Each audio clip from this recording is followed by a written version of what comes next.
உங்களால் தான் நான், உங்களுக்காகவே நான்.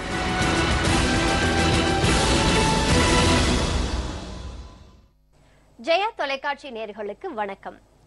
பவித்ராணம் பவித்ரம் மங்களானாம் ச மங்களம் தைவதம் தேவதானாம் ச பூதானாம் யோ அவ்யய பிதா. மங்களம் தன்னுள் கொண்டு உயரிய மங்களம் அருளும் நிகரிலா நாதனை, எங்குள உயிர்களுக்கும் மூலமும் முடிவுமானவனை, பேரானந்த பெரு விளக்கை, அகிலமும் அடிப்பணியும் உயர்ந்த மனதில் தங்கும் உயரிய தலைவனான அரங்கநாதனை போற்றி ஆராதிக்கும் தகைமை உடையவராக. யத சர்வாணி பூதானி பவந்த்யாதி யுகாகமே யஸ்மின்ச பிரளயம் யாந்தி புனரேவ யுகக்ஷயே. யுக யுகந்தோறும் தோன்றும் உயிர்களின் அடைக்கலநாதனை, ஜகமது தோன்றலும் அழிதலும் மாயமாம் பிறப்பருக்கும் பிரளயமும் தோன்றிடினும் அதில் நிலைபெறும் மாபெரும் சக்தியானவனை, நிலைபெறும் தன்மையில் தங்கிடும் அறமுடை தேவனை அனுதினமும் வாழ்த்தி வணங்கும் பக்தி நிறை சிரேஷ்டராக யானி நாமானி கௌனானி விக்யாதானி மகாத்மன ருஷிபி வரிகீதானி தானி வக்ஷியாமி பூதையே. கூறிய நல் குணநலனுடைய சிறப்புடை பேரிளம் பெருமான் நாமம் பொதுநல வழக்கில் விளங்கும் மாமுனி சிறக்க போற்றும் துணை நலம் கொண்டு துல்லிய பலன் வழங்கும் இணையிற பாதம் பணிந்து நாளும் துதித்து வந்தனம் செய்பவராக. அக்ராஹ்ய சாஸ்வத கிருஷ்ணோ லோகிதாக்ஷ பிரதர்தன பிரபுதஸ் திரிகூப் தாம பவித்ரம் மங்களம் பரம்.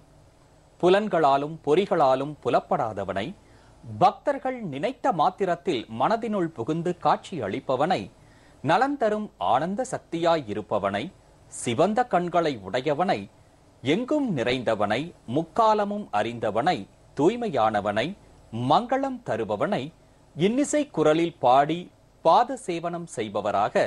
புறக்கண்களால் காண முடியாத உயிர் போன்றவனே, சுவை தறியாத அமிர்தத்திற்கு ஒப்பான இனிமையானவனே, பாவங்களை போக்கியருள் தரும் மருந்தானவனே, திருவரங்கத்தில் பாம்பனை மீது பள்ளி கொண்டிருப்பவனே, உனக்கு நீயே உவமையாக கூடிய உயர்ந்தவனே, தூண்டா விளக்கின் தீப ஒளியானவனே, காண்டாவனத்தை எரிக்க செய்த அரங்கநாத ஆண்டவனே என வாழ்த்தி வணங்கும் பக்தி நிறை சித்தி உடையவராக. திருவரங்கத்தில் எழுந்தருளியுள்ள ஆழி நிறத்தவனை, துதிப்பவர்களின் உள்ள இல்லத்தில் ஒளிர்கின்ற ஜோதியானவனை, 5 தலை நாகத்தின் மேல் யோக துயில் கொள்ளும் மாயவனை, அம்புலியில் உரைகின்ற இறையவனை, திருவடிகளிலிருந்து உலகை உருவாக்கியவனை, பாஞ்சசன்யம் எனும் சங்கின் ஒலியானவனை, காவிரி ஆற்றினிடையே வீற்றிருக்கும் கருணையானவனை அனுதினமும் போற்றும் மாண்புடையவராக புரட்சி தலைவி செல்வி ஜெயலலிதா அவர்கள் திகழ்கிறார். திட்டங்களின் முதல்வர் செல்வி ஜெயலலிதா அவர்கள் தமிழகத்தில் செயல்படுத்தி உள்ள திட்டங்களின் பட்டியல் சுழலும் பூமியின் சுற்றளவை விட அதிகம் என்பதால் 2015-16 நிதியாண்டின் நிதிநிலை அறிக்கையில் நெடுஞ்சாலைத்துறை, போக்குவரத்து துறை, தொழில்துறை, குறு சிறு மற்றும் நடுத்தர தொழில்துறை, தகவல் தொழில்நுட்பத்துறை, கைத்தறித்துறை ஆகியவற்றிற்கு ஒதுக்கப்பட்டுள்ள நிதி குறித்த பல்வேறு விவரங்களை நீங்கள் அறிந்து கொள்ளும் வகையில் உருவாக்கப்பட்டுள்ளதுதான் இன்றைய மக்களின் முதல்வர் நிகழ்ச்சி.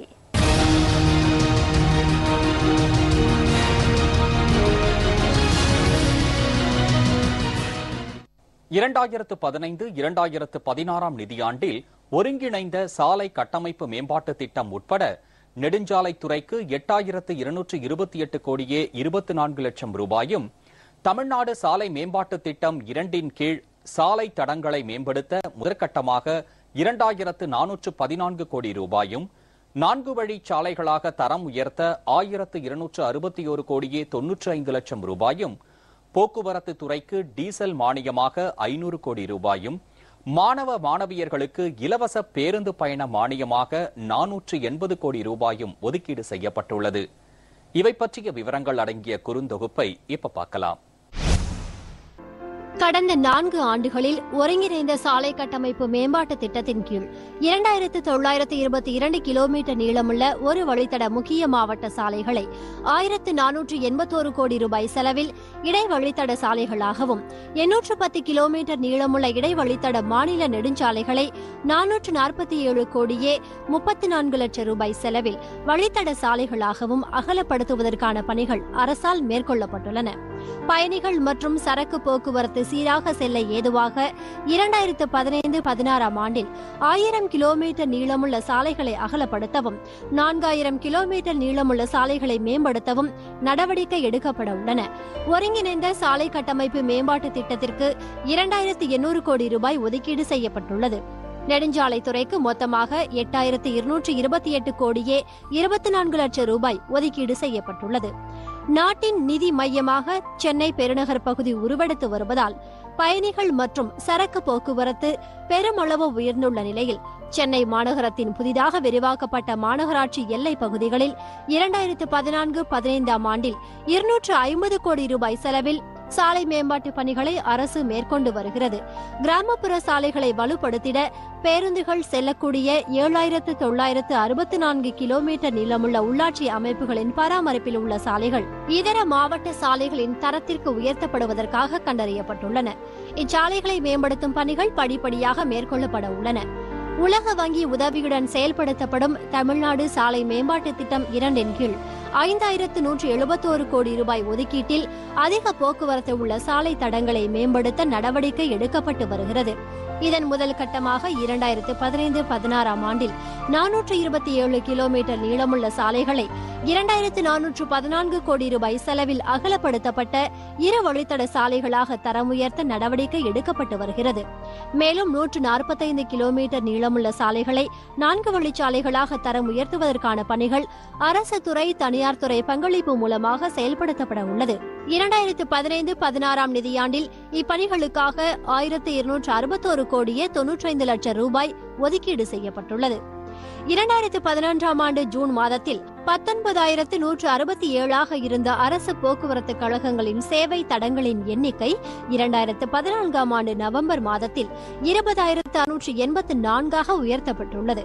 கடந்த 4 ஆண்டுகளில் 1421 கோடியே 16 லட்சம் ரூபாய் செலவில் 7561 புதிய பேருந்துகள் வாங்கியதன் பயனாக அரசு போக்குவரத்து கழக பேருந்துகளின் சராசரி வயது 5.67 குறைந்து அவற்றின் செயல்திறன் மற்றும் பாதுகாப்பு குறியீடுகள் உயர்ந்துள்ளன.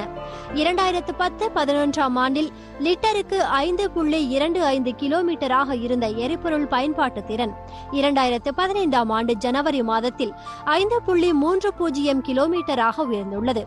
மேலும் விபத்துகளின் எண்ணிக்கை 1 லட்சம் கிலோமீட்டர் பயணத்திற்கு 0.18 என குறைந்துள்ளது. 2012-13 மற்றும் 2013-14 ஆண்டுகளில் அடிக்கடி டீசல் விலை உயர்த்தப்பட்டதும் அதிகரித்து வரும் சம்பள செலவினங்களும் இச்சுமையை பொதுமக்களின் மேல் சுமத்தக்கூடாது என்ற அரசின் முடிவும் அரசு போக்குவரத்து கழகங்களின் நிதிநிலையை மிகவும் பாதித்துள்ளன. அரசு போக்குவரத்து கழகங்கள் தாம் இயக்கும் ஒவ்வொரு கிலோமீட்டர் பயணத்திற்கும் 4 ரூபாய் 5 பைசா இழப்பை சந்தித்து வருகின்றன. இதனால் 2012-13 ஆண்டில் 200 கோடி ரூபாயும் 2013-14 ஆண்டில் 500 கோடி ரூபாயும் 2014-15 ஆண்டில் 600 கோடி ரூபாயும் மானியமாக அளித்து டீசல் விலை உயர்வால் அரசு போக்குவரத்து கழகங்களுக்கு ஏற்பட்டுள்ள இழப்பை போதிய அளவிற்கு அரசு ஈடு செய்துள்ளது. மேலும் இந்நிறுவனங்களின் செயல் மூலதன தேவையை நிறைவு செய்ய 2013-14 ஆண்டில் 350 கோடி ரூபாயையும் 2014-15 ஆண்டில் 353 கோடி ரூபாயையும் அரசு பங்கு மூலதன உதவியாக வழங்கியுள்ளது. 2015-16 ஆண்டிற்கு டீசல் மானியமாக 500 கோடி ரூபாயும் மாணவ மாணவியர்களுக்கு இலவச பேருந்து பயண மானியமாக 480 கோடி ரூபாயும் ஒதுக்கீடு செய்யப்பட்டுள்ளது. தொழில் முதலீடுகளை ஈர்ப்பதற்கு உகந்த இடமாக தமிழகத்தை மாற்றிடும் வகையில் கடந்த 4 ஆண்டுகளில் 31,706 கோடி ரூபாய் அளவிற்கு முதலீடுகளுக்கான 33 புரிந்துணர்வு ஒப்பந்தங்களும் ஒற்றைச்சாளர ஒப்புதல் மூலமாக 42 திட்டங்களில் 9,379 கோடி ரூபாய் அளவிற்கு கூடுதல் முதலீடுகளும் மேற்கொள்ளப்பட்டுள்ளன.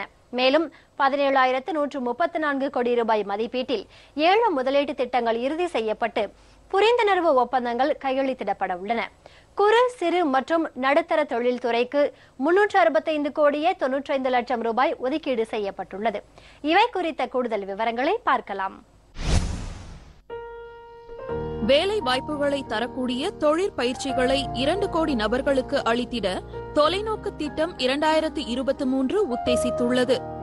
இதனையொட்டி தொழில்துறையினர்களுக்கும் இளைஞர்களுக்கும் பயனளிக்கக்கூடிய வகையில் மாநிலத்தில் திறன்மிக்க தொழிலாளர்களின் எண்ணிக்கையை உயர்த்துவதற்காக பல்வேறு முயற்சிகளை அரசு எடுத்து வருகிறது. இந்த முயற்சிகளின் பலனாக 2014-2015 ஆண்டில் 1,24,000 இளைஞர்கள் பயிற்சி பெற்றுள்ளனர். இம்முயற்சிகள் வரும் ஆண்டிலும் தொடர்கின்றன. இதன் மூலம் 2 லட்சம் இளைஞர்களுக்கு திறன் மேம்பாட்டு பயிற்சி அளிக்கப்பட உள்ளன. திறன் மேம்பாட்டின் முக்கியத்துவத்தை கருத்தில் கொண்டு 2015-2016 ஆண்டு வரவு செலவு திட்டத்தில் தமிழ்நாடு திறன் மேம்பாட்டு இயக்கத்திற்கான நிதி ஒதுக்கீடு 100 கோடி ரூபாயிலிருந்து 150 கோடி ரூபாயாக உயர்த்தப்பட்டுள்ளது. கணினி மென்பொருள், வன்பொருள் தொழில்களை மேம்படுத்த மாநிலம் முழுவதும் வலிமையான தகவல் தொடர்பு தொழில்நுட்ப கட்டமைப்புகளை உருவாக்கிட அரசு உறுதி கொண்டுள்ளது. அரசு மேற்கொண்ட பல்வேறு கொள்கை முன்முயற்சிகளினால் 2010-2011 ஆண்டில் 42,210 கோடி ரூபாயாக இருந்த தமிழ்நாட்டின் மென்பொருள் ஏற்றுமதி கணிசமாக வளர்ந்து 2013-2014 ஆண்டில் 82,445 கோடி ரூபாயை எட்டியுள்ளது. ஒருங்கிணைந்த தகவல் தொழில்நுட்ப கட்டமைப்பு வலுவாக உள்ள மாநிலங்களில் தமிழ்நாடு குறிப்பிடத்தக்க இடத்தை பெற்றுள்ளது. இந்த கட்டமைப்பில் தமிழ்நாடு மாநில பெரும்பரப்பு வலையமைப்பு வசதியும், மாநில தரவு மையமும், பேரிடர் தகவல் மீட்பு மையமும், மேக கணினிய கட்டமைப்புகளும் அடங்கும். 2015-2016 ஆண்டுக்கான நிதிநிலை அறிக்கையில் தகவல் தொழில்நுட்பவியல் துறைக்கு 82 கோடியே 94 லட்சம் ரூபாய் நிதி ஒதுக்கப்பட்டுள்ளது. வேளாண் துறைக்கு அடுத்தபடியாக மாநிலத்தில் அதிகமான வேலைவாய்ப்புகளை கைத்தறி மற்றும் நெசவு தொழில் அளித்து வருகிறது. பொங்கல் திருநாளின் போது விலையில்லா வேட்டி சேலைகளை வழங்கும் திட்டத்தை அரசு தொடர்ந்து செயல்படுத்தி வருகிறது. இத்திட்டம் ஏழை எளியோரின் தேவைகளை நிறைவு செய்வதோடு கைத்தறி நெசவாளர்களுக்கும் விசைத்தறி நெசவாளர்களுக்கும் வேலைவாய்ப்பை அளித்து வருகிறது. இத்திட்டத்தை தொடர்ந்து செயல்படுத்த 2015-2016 ஆண்டு வரவு செலவு திட்டத்தில் 499 கோடியே 16 லட்சம் ரூபாய் ஒதுக்கீடு செய்யப்பட்டுள்ளது. மேலும் கைத்தறி துணிகளின் விற்பனையை ஊக்குவிப்பதற்கான தள்ளுபடி மானிய திட்டத்தையும் தொடர்ந்து செயல்படுத்த 2015-2016 ஆண்டு வரவு செலவு திட்டத்தில் 78 கோடியே 45 லட்சம் ரூபாய் ஒதுக்கீடு செய்யப்பட்டுள்ளது. பரமக்குடிக்கு அருகில் உள்ள அச்சங்குளம் நூற்பாலையை 28 கோடியே 2 லட்சம் ரூபாய் செலவில் மீண்டும் புனரமைத்து செயல்பட செய்தது அரசின் குறிப்பிடத்தக்க சாதனைகளில் ஒன்றாகும். முழுமையாக ஆதி திராவிட தொழிலாளர்களுக்கு மட்டுமே பயனளிக்கும் இந்த ஆலை 4/3/2015 அன்றிலிருந்து சோதனை முறையில் செயல்பட தொடங்கியுள்ளது. மேலும் 147 கோடியே 21 லட்சம் ரூபாய் மதிப்பீட்டில் 5 கூட்டுறவு நூற்பாலைகள் நவீனப்படுத்தப்பட்டு வருகின்றன. இப்பணிகள் நிறைவடைந்தவுடன் இந்த ஆலைகள் தனியார் நூற்பாலைகளுக்கு இணையான திறனுடன் செயல்பட உள்ளன. திறன்மிக்க கைவினைஞர்களுக்கு பல விருதுகளை வழங்கி அரசு ஊக்குவித்து வருகிறது. அவர்களது உற்பத்தி பொருட்கள் உலகெங்கும் விற்பனை செய்யப்படுவதை உறுதி செய்வதற்காக தமிழ்நாடு கைவினைப் பொருள் மேம்பாட்டு நிறுவனமும் கோஆப்டெக்ஸ் நிறுவனமும் இணைய வழி விற்பனையை தொடங்கியுள்ளன. காதி மற்றும் கிராம தொழில் வாரியத்திற்கும் சர்வோதய சங்கங்களுக்கும் வழங்கப்படும் தள்ளுபடி மானியத்திற்காக 2015-2016 ஆண்டு வரவு செலவு திட்டத்தில் 17 கோடி ரூபாய் ஒதுக்கீடு செய்யப்பட்டுள்ளது. 2015-2016 நிதியாண்டில் 2 லட்சம் இளைஞர்களுக்கு திறன் மேம்பாட்டு பயிற்சி அளிக்கும் வகையில் நிதி ஒதுக்கீடு 150 கோடி ரூபாயாக உயர்த்தப்பட்டுள்ளது. தகவல் தொழில்நுட்பவியல் துறைக்கு 82 கோடியே 94 லட்சம் ரூபாயும், கைத்தறி மற்றும் விசைத்தறி நெசவாளர்களுக்கு வேலை வாய்ப்புகளை அளிக்கும் வகையில் 499 கோடியே 16 லட்சம் ரூபாயும், கைத்தறி துணிகளின் விற்பனை ஊக்குவிப்பதற்கான தள்ளுபடி மானிய திட்டத்திற்கென 78 கோடியே 45 லட்சம் ரூபாயும், காதி மற்றும் கிராம தொழில் வாரியத்திற்கும் சர்வோதய சங்கங்களுக்கும் வழங்கப்படும் தள்ளுபடி மானியத்திற்காக 17 கோடி ரூபாயும் ஒதுக்கீடு செய்யப்பட்டுள்ளது. இவை குறித்த கூடுதல் விவரங்களை பார்க்கலாம். தொழில் முதலீடுகளை ஈர்ப்பதற்கு நாட்டிலேயே உகந்த இடமாக தமிழகத்தை மாற்றிட அரசு பல்வேறு முயற்சிகளை எடுத்து வருகிறது. கடந்த 4 ஆண்டுகளில் 31,706 கோடி ரூபாய் அளவிற்கு முதலீடுகளுக்கான 33 புரிந்துணர்வு ஒப்பந்தங்களை அரசு மேற்கொண்டுள்ளது. அரசின் சிறப்பான முயற்சிகளால் ஒற்றை சாளர ஒப்புதல் முறை மூலமாக 42 திட்டங்களில் 9,379 கோடி ரூபாய் அளவிற்கு கூடுதல் முதலீடுகள் ஈர்க்கப்பட்டுள்ளன. மேலும் 17,134 கோடி ரூபாய் மதிப்பீட்டில் 7 முதலீட்டு திட்டங்கள் இறுதி செய்யப்பட்டு புரிந்துணர்வு ஒப்பந்தங்கள் விரைவில் கையெழுத்திடப்பட உள்ளன. தொழில் புரிவதற்கான சூழலை எளிமையாக்குவதற்கான நடவடிக்கையாக பல்வேறு துறைகளில் தேவைப்படும் அனைத்து உரிமங்கள் மற்றும் ஒப்புதல்களையும் பெற தொழில் முனைவோர்கள் விண்ணப்பிப்பதற்கு ஏதுவான ஒரு ஒற்றைச்சாளர முதலீட்டாளர் இணையதளம் 2015-16 ஆண்டில் தொடங்கப்பட உள்ளது. இதன் மூலம் புதிய தொழில் தொடங்குவதற்கான விண்ணப்ப படிவங்களும் வழிமுறைகளும் எளிமையாக்கப்பட உள்ளது. மாநிலத்தில் சமச்சீரான தொழில் வளர்ச்சியை ஊக்குவிக்கும் நோக்கத்தோடு மதுரை, தூத்துக்குடி தொழில் மேம்பாட்டு வழித்தட திட்டத்தை செயல்படுத்த தமிழ்நாடு தொழில் கட்டமைப்பு மேம்பாட்டு வாரியம் ஒப்புதல் அளித்துள்ளது. தென் மாவட்டங்களுக்கான ஒரு சிறப்பு சலுகை தொகுப்பும் ஏற்கனவே அறிவிக்கப்பட்டுள்ளது. வங்கிகள், காப்பீட்டு நிறுவனங்கள் மற்றும் புகழ்பெற்ற தனியார் நிதி நிறுவனங்களோடு இணைந்து தமிழ்நாடு கூட்டமைப்பு நிதி மேலாண்மை நிறுவனத்தையும் இந்த வாரியம் அமைக்க உள்ளது. தனியாரிடமிருந்து முதலீடுகளை திரட்டி அரசு திட்டங்கள், அரசு துறை, தனியார் துறை பங்களிப்பு திட்டங்கள் மற்றும் சிறப்பு வழித்தட மேம்பாட்டு திட்டத்தின் கீழ் செயல்படுத்தப்படும் பணிகள் உள்ளிட்ட தனியார் துறை திட்டங்களுக்கும் இந்நிறுவனம் மூலம் கடனுதவி வழங்கப்பட உள்ளது. குறு, சிறு மற்றும் நடுத்தர தொழில்துறை 63,18,000 பேருக்கு வேலைவாய்ப்பு வழங்கி தமிழகத்தின் பொருளாதாரத்தில் மிக முக்கிய பங்கு வகிக்கிறது. இத்தகைய தொழில் நிறுவனங்களுக்கு அதிகபட்சம் 30 லட்சம் ரூபாய் வரை 25% முதலீட்டு மானியத்தையும் 3% அளவிற்கான வட்டி மானியத்தையும் அரசு வழங்கி வருகிறது. தனியார் தொழில் குழுமங்களின் கட்டமைப்பை மேம்படுத்தவும் அரசு உதவி அளித்து வருகிறது. தொழில் முனைவோருக்கு உகந்த சூழ்நிலையை உருவாக்க பெரிய தொழிற்சாலைகளுக்கென ஏற்படுத்தப்பட உள்ள ஒற்றை சாளர முதலீட்டாளர்கள் வலைதள பகுதியை போன்ற வசதியை இத்துறைக்கு 2015-16 ஆண்டில் அரசு ஏற்படுத்த உள்ளது. மூலதன மானியமாக 80 கோடி ரூபாயும், மின்னாக்கி மானியமாக 42 கோடி ரூபாயும், வட்டி மானியமாக 12 கோடி ரூபாயும், புதிய தொழிற்பேட்டைகளுக்கான கட்டமைப்பு நிதியுதவியாக 60 கோடி ரூபாயும் ஒதுக்கீடு செய்யப்பட்டுள்ளது. படித்த இளைஞர்களை முதல் தலைமுறை தொழில் முனைவோர்களாக உருவாக்கும் வகையிலான புதிய தொழில் முனைவோர் தொழில் நிறுவன மேம்பாட்டு திட்டம் படித்த இளைஞர்களிடையே, குறிப்பாக பெண்களிடையே பெரும் வரவேற்பை பெற்றுள்ளது. புதிய தொழில்களுக்கான மானியமாக இதுவரை 77 கோடியே 17 லட்சம் ரூபாய் அளிக்கப்பட்டுள்ளது. 2015-16 ஆண்டில் இத்திட்டத்தை தொடர்ந்து செயல்படுத்துவதற்காக 100 கோடி ரூபாயும், வேலையில்லா இளைஞர்களுக்கு வேலை வாய்ப்புகளை உருவாக்கும் திட்டத்திற்கான மானியமாக 15 கோடி ரூபாயும் ஒதுக்கீடு செய்யப்பட்டுள்ளது. மாநிலத்தில் தொழில் முனைவோர் திறனை மேம்படுத்தும் நோக்கத்தோடு இந்திய தொழில் கூட்டமைப்பு போன்ற அமைப்புகளுடன் இணைந்து தொழில் முனைவோர் மற்றும் தொழில் வளர்ச்சி மையம் ஒன்றை பொதுத்துறை, தனியார் துறை பங்களிப்பு முறையில் அமைக்க அரசு உத்தேசித்துள்ளது. இதற்கான முதற்கட்ட நிதியுதவியாக 3 கோடி ரூபாய் ஒதுக்கீடு செய்யப்பட்டுள்ளது. புதிய தொழில் தொடங்க தேவையான அறிவுரைகள், பயிற்சி மற்றும் இதர சேவைகளை இந்த மையம் வழங்க உள்ளது. 2015-16 ஆண்டு வரவு செலவு திட்டத்தில் குறு, சிறு மற்றும் நடுத்தர தொழில்துறைக்கு 365 கோடியே 91 லட்சம் ரூபாய் ஒதுக்கீடு செய்யப்பட்டுள்ளது.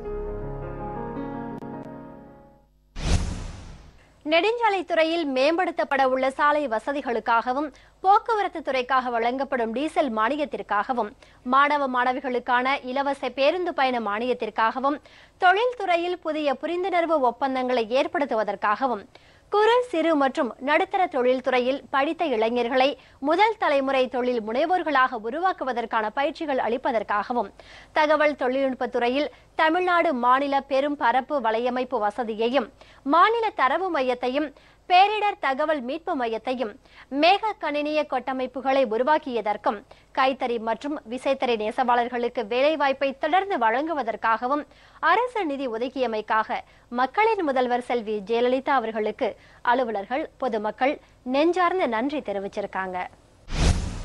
2015-16 ஆண்டு 499 கோடி இலவச வேட்டி சேலைகளுக்காக ஒதுக்கப்பட்டிருக்கிறார். அதனால் எங்களுக்கும் எங்கள் தொழிலாளர்களுக்கும் நிறைய வேலை வாய்ப்புகள் கிடைத்துள்ளது. நிறைய தரமான சேலைகளும் எங்களால் உற்பத்தி பண்ண முடியுது. இது எல்லாத்துக்கும் காரணமான மக்கள் முதல்வர் அம்மா அவர்களுக்கு கோடான கோடி நன்றி. இந்த பட்ஜெட்டில் 499 கோடி ரூபா இலவச வேஷ்டி சேலைக்காக ஒதுக்கியிருக்கிறாங்க. இதனால் எங்களுக்கு வேலை வாய்ப்பு அதிகமாக இருக்குது. இந்த வாய்ப்பை ஏற்படுத்தி கொடுத்த அம்மா அவர்களுக்கு நன்றி. பட்ஜெட்டில் 599 கோடி இலவச வேட்டி சேலைக்காக எங்களுக்கு ஒதுக்கியிருக்கிறாங்க. அதனால் 365 நாள் நாங்கள் விசைத்தறி தொழிலாளர் வந்து வருமானம் வருது. அம்மா அவர்களுக்கு நன்றி. மக்களின் முதல்வர் அம்மா எங்களுக்கு பஸ் கொடுத்துருக்காங்க. முதல்ல பஸ் பாஸ் இல்லாதனால ரொம்ப சிரமமாக இருந்துச்சு. பஸ்ஸுக்கு காசு கொடுத்து போக வேண்டியதாக இருந்துச்சு. இப்போ பஸ் பாஸ் கொடுத்தனால ரொம்ப யூஸ்ஃபுல்லாக இருக்குது.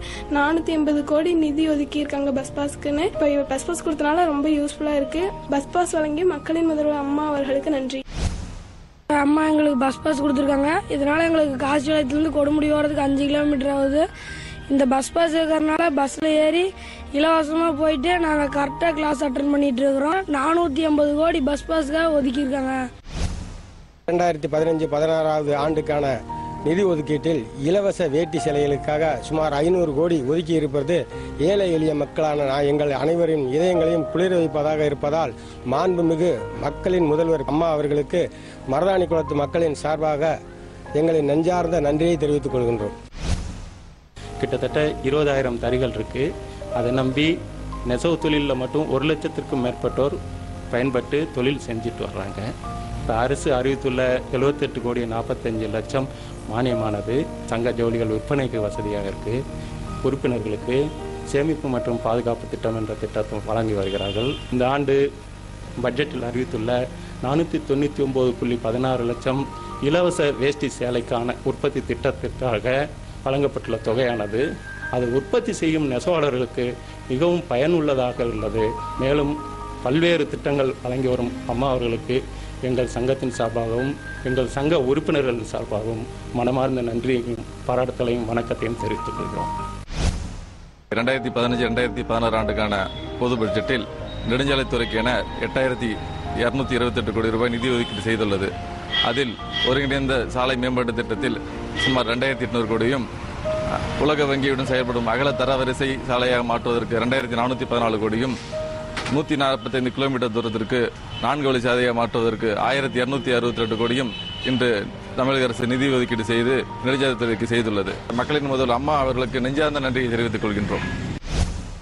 மாணவிகளுக்கு இலவச பஸ் பாஸ் திட்டத்திற்காக 480 கோடி நிதியை தமிழக அரசு ஒதுக்கீடு செய்துள்ளது. அது மட்டுமின்றி டீசல் மானியமாக 500 கோடியை போக்குவரத்து கழகத்திற்கு நடைபெற்ற பட்ஜெட் கூட்டத்தொடரில் ஒதுக்கீடு செய்யப்பட்டுள்ளது. மக்களின் முதல்வர் அம்மா அவர்களுக்கு மனமார்ந்த நன்றியினை தெரிவித்துக் கொள்கிறோம். பட்ஜெட்டில் பார்த்தீங்கன்னா மக்கள் பயன்பெறுகிற வகையில் 8,228 கோடியில் சாலையை செப்பனிடுவதற்கு மட்டும் ஒதுக்கியிருக்காங்க. மாண்புமிகு மக்களின் முதல்வர் அம்மா அவர்களுக்கு நன்றியை தெரிவித்துக் கொள்கிறோம். சிறு குறு தொழில் நடுத்தர தொழில் மக்கள் தொழில் பண்ணதுக்கு 366 கோடி ஒதுக்கியிருக்காங்க. மக்கள் முதல்வர் அம்மாவுக்கு நன்றி. தமிழக அரசு நெடுஞ்சாலைத்துறைக்கென்று 8,228 கோடி ரூபாய் நிதி ஒதுக்கீடு செய்துள்ளார்கள். இது மிகவும் மக்களுக்கு ஒரு மகிழ்ச்சி அளிக்கிறது. இந்த நெடுஞ்சாலைத்துறைக்கென்று ஒதுக்கி கொடுத்த இந்த நிதிக்காக அம்மா அவர்களுக்கும் பொதுமக்கள் சார்பாக நன்றியை தெரிவித்துக் கொள்கிறேன். பட்ஜெட்டில் டீசல் மானியம் 500 கோடி ரூபாய் ஒதுக்கியுள்ளார்கள். தமிழ்நாடு அரசு போக்குவரத்து கழகத்தின் சார்பாக அண்ணா தொழிற்சங்கத்தின் சார்பாகவும் மனமார்ந்த நன்றியை தெரிவித்துக் கொள்கிறோம். தமிழக பட்ஜெட்டில் 480 கோடி ரூபாய் ஒதுக்கீடு செய்யப்பட்டுள்ளது இலவச பஸ் பாஸிற்காக. இதனால் மாணவிகளுக்கு மிகவும் பயனுள்ளதாக இது அமைந்திருக்கிறது. இந்தியாவிலே வேறு எந்த மாநிலத்திலும் இல்லாத சிறப்பு சலுகையாக அனைத்து மாணவிகளும் இலவசமாக பள்ளிக்கு பேருந்தில் சென்று வர இத்தகைய உதவியை செய்த மக்களின் முதல்வர் மாண்புமிகு அம்மா அவர்களுக்கு ஆசிரியர்கள் சார்பாக மிக்க நன்றியை தெரிவித்துக் கொள்கிறேன். எங்களுக்கு இந்த ஃப்ரீ பாஸ் வந்து எங்களுக்கு ரொம்ப யூஸ்ஃபுல்லாக இருக்குது. நாங்கள் வீட்டில் இருந்துக்கிட்டு பஸ்ஸில் ஸ்கூலுக்கு போகிறது ரொம்ப யூஸ்ஃபுல்லாக இருக்குது. எல்லா மாணவர்களின் சார்பாக அம்மாவுக்கு நன்றி. எங்களுக்கு இந்த ஃப்ரீ பாஸ் தந்தது ரொம்ப யூஸ்ஃபுல்லாக இருக்குது. வீட்டிலேருந்து ஸ்கூலுக்கு பஸ்ஸில் போகிறதுக்கும் ரொம்ப பயனுள்ளதாக இருக்குது. இதனால எல்லா மாணவர்களின் சார்பாக நன்றியை தெரிவித்துக் கொள்கிறேன். பொன்மன தலைவியின் பொற்கால திட்டங்களை விவரிக்கவும், புரட்சி தலைவியின் புதுமை திட்டங்களை எடுத்துரைக்கவும், வள்ளல்களுக்கெல்லாம் வள்ளலாக விளங்கும் தர்ம தலைவியின் தன்னிகரற்ற திட்டங்களை விரிவாக விளக்கவும், விண்ணும் மண்ணும் போற்றும் மக்களின் முதல்வரின் வியத்தகு திட்டங்களை விளம்பவும் பல்லாயிரம் மணித்துளிகள் பல்லாண்டுகளுக்கு தேவை என்பதால் 2015-16 நிதியாண்டின் நிதிநிலை அறிக்கையில் நெடுஞ்சாலைத்துறை, போக்குவரத்து துறை, தொழில்துறை, குறு சிறு மற்றும் நடுத்தர தொழில்துறை, தகவல் தொழில்நுட்பத்துறை, கைத்தறித்துறை ஆகியவற்றுக்கு ஒதுக்கப்பட்டுள்ள நிதி குறித்த விவரங்களை இன்றைய மக்களின் முதல்வர் நிகழ்ச்சியில் விரிவா பார்த்தோம். அடுத்த மக்களின் முதல்வர் நிகழ்ச்சியில புரட்சி தலைவி செல்வி ஜெயலலிதா அவர்களின் தலைமையிலான அஇஅதிமுக அரசின் முன்னோடி திட்டங்கள் குறித்து பார்ப்போம். நன்றி, வணக்கம்.